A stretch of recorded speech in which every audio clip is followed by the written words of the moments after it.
ಹೊಳೆನರಸೀಪುರ ಪಟ್ಟಣದ ಪುರಸಭೆ ನೂತನ ಅಧ್ಯಕ್ಷರಾಗಿ ಎ. ಜಗನ್ನಾಥ್ ಅವರು ಶುಕ್ರವಾರ ನಡೆದ ಚುನಾವಣೆಯಲ್ಲಿ ಅವಿರೋಧವಾಗಿ ಆಯ್ಕೆಯಾದರು.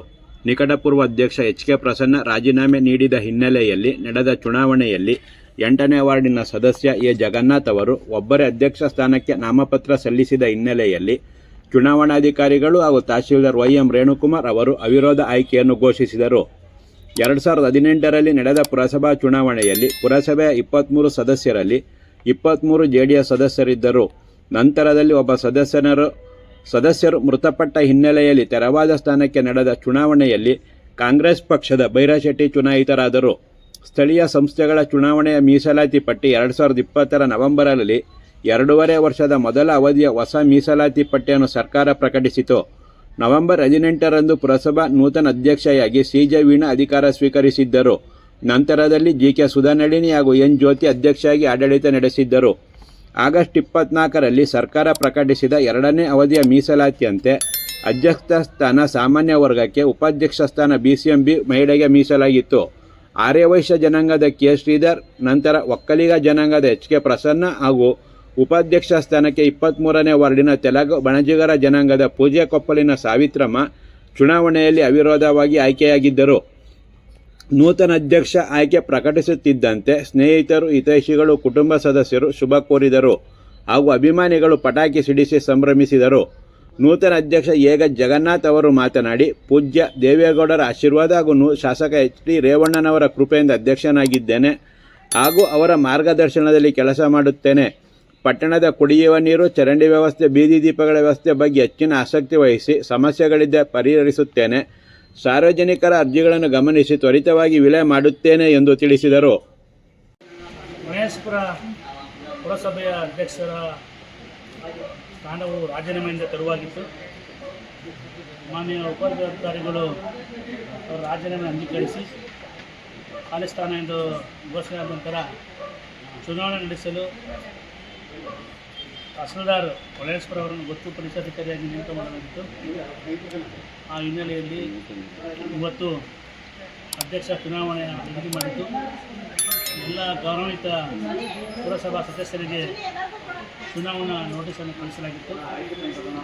ಬೆಳಗ್ಗೆ 8:30ಯಿಂದ 10:30ವರೆಗೂ ನಾಮಪತ್ರವನ್ನು ಸ್ವೀಕಾರ ಮಾಡಿದ್ದೀವಿ. ಈ ಸಮಯದಲ್ಲಿ ಎ. ಜಗನ್ನಾಥ್ ಎಂಬುವರು ಮಾತ್ರ ನಾಮಪತ್ರವನ್ನು ಸಲ್ಲಿಸಿದ್ದಾರೆ. 12:30ಗೆ ಏನು ಪುರಸಭಾ ಸದಸ್ಯರ ಸಭೆಯನ್ನು ಪ್ರಾರಂಭ ಮಾಡಿದ್ವಿ. ಸಭೆಯಲ್ಲಿ ನಾಮಪತ್ರವನ್ನು ಪರಿಶೀಲಿಸಿ ಕ್ರಮಬದ್ಧವಾಗಿದೆ ಅಂತೇಳಿ ಅಂಗೀಕಾರ ಮಾಡಲಾಗಿದೆ. ನಾಮಪತ್ರವನ್ನು ವಾಪಸ್ ಪಡೆಯಲು 10 ನಿಮಿಷ ಕಾಲಾವಕಾಶ ನೀಡಲಾಗಿತ್ತು. ನಾಮಪತ್ರ ಯಾರು ವಾಪಸ್ ಪಡೆದೇ ಇರೋದ್ರಿಂದ ಒಂದೇ ನಾಮಪತ್ರ ಇರುವುದರಿಂದ ಎ. ಜಗನ್ನಾಥ್ ಅವರನ್ನು ಹೊಳೆನರಸೀಪುರ ಪುರಸಭೆಯ ಅಧ್ಯಕ್ಷರಾಗಿ ಅವಿರೋಧವಾಗಿ ಸಭೆಯಲ್ಲಿ ಘೋಷಣೆ ಮಾಡಲಾಗಿದೆ. ನೂತನವಾಗಿ ಆಯ್ಕೆಯಾದ ಅಧ್ಯಕ್ಷರು ಸಾರ್ವಜನಿಕರ ಸಮಸ್ಯೆಗಳನ್ನು ಸ್ಪಂದಿಸಿ ಪುರಸಭಾ ವ್ಯಾಪ್ತಿಯಲ್ಲಿ ಅಭಿವೃದ್ಧಿಪಡಿಸಲಿ ಅಂತೇಳಿ ಆಶಿಸ್ತೇನೆ. Thank you.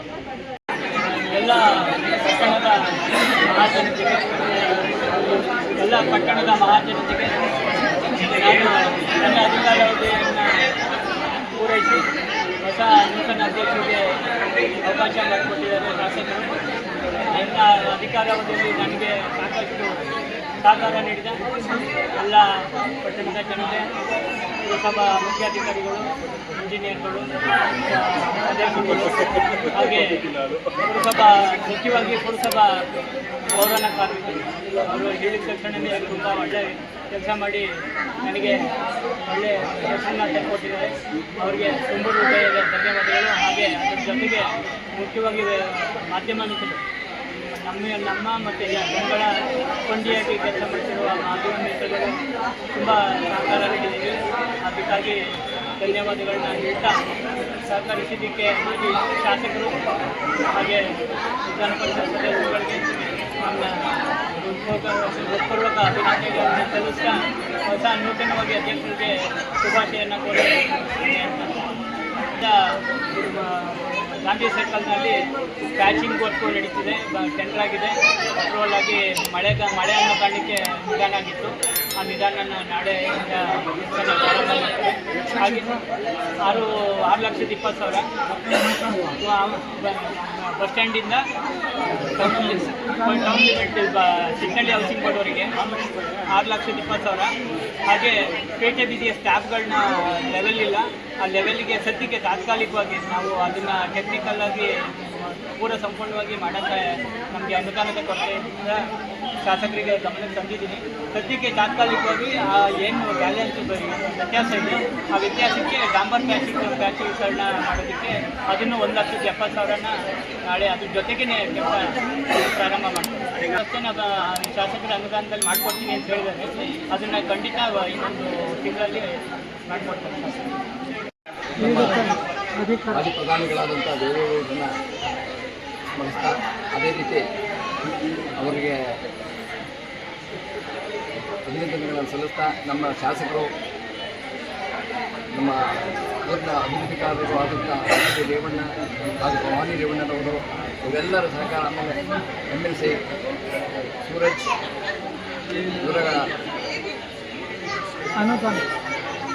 ಇವರೆಲ್ಲರ ಸಹಕಾರದಿಂದ ಇವತ್ತು ಈ ಒಂದು ಪಟ್ಟಣದ ನೂತನ ಅಧ್ಯಕ್ಷನಾಗಿರೋದನ್ನು ಎಲ್ಲ ಸದಸ್ಯರುಗಳು ಭಾಳ ಉತ್ಸಾಹದಿಂದ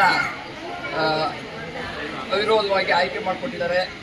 ಅವರಿಗೆ ನಾನು ತುಂಬುವುದರಿಂದ ಅಭಿನಂದನೆಗಳನ್ನು ಸಲ್ಲಿಸ್ತೇನೆ. ಜೊತೆಗೆ ನಮ್ಮ ವಾರ್ಡಿನ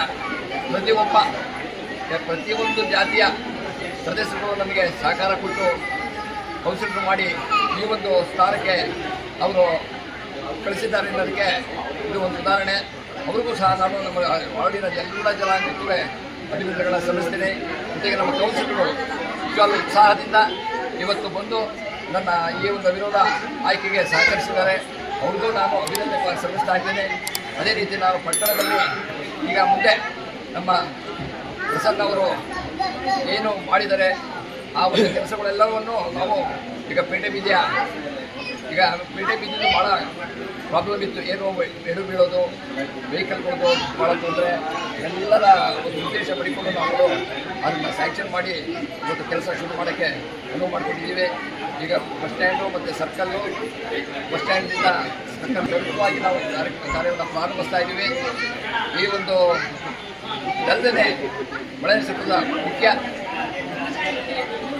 ಚರಂಡಿಗಳಾಗಿರ್ಬೋದು, ರಸ್ತೆ ಆಗಿರ್ಬೋದು, ಕ್ಲೀನಿಂಗು, ಇವಕ್ಕೆಲ್ಲ ನಾನು ಒತ್ತನ್ನು ಕೊಟ್ಟು ಟೌನಿನ ಅಭಿವೃದ್ಧಿಗೆ ನಾನು ಭಾಳ ಹೆಚ್ಚಿನ ಒಂದು ಒತ್ತನ್ನು ಕೊಡ್ತೀನಿ ಅಂತ ಹೇಳ್ಬಿಟ್ಟು ಈ ಸಂದರ್ಭದಲ್ಲಿ ನಾನು ತಮ್ಮೆಲ್ಲರಿಗೂ ವಾಗ್ದಾನವನ್ನು ಈ ಟೌನಿನ ಎಲ್ಲ ರಂಗಕ್ಕೂ ವಾಗ್ದಾನವನ್ನು ಕೊಡೋದಕ್ಕೆ ಇಚ್ಛೆ ಮಾಡ್ತೀನಿ. ನನ್ನ ವಾರ್ಡ್ 8ನೇ ವಾರ್ಡು ಇವತ್ತೊಂದಿದೆ. ನಾವು ಸಮಸ್ಯೆಗಳಿಗೆ ನಾವು ಮೇಂಟೈನ್ ಮಾಡ್ಕೊಂಡು ಬಂದಿದ್ದೀವಿ.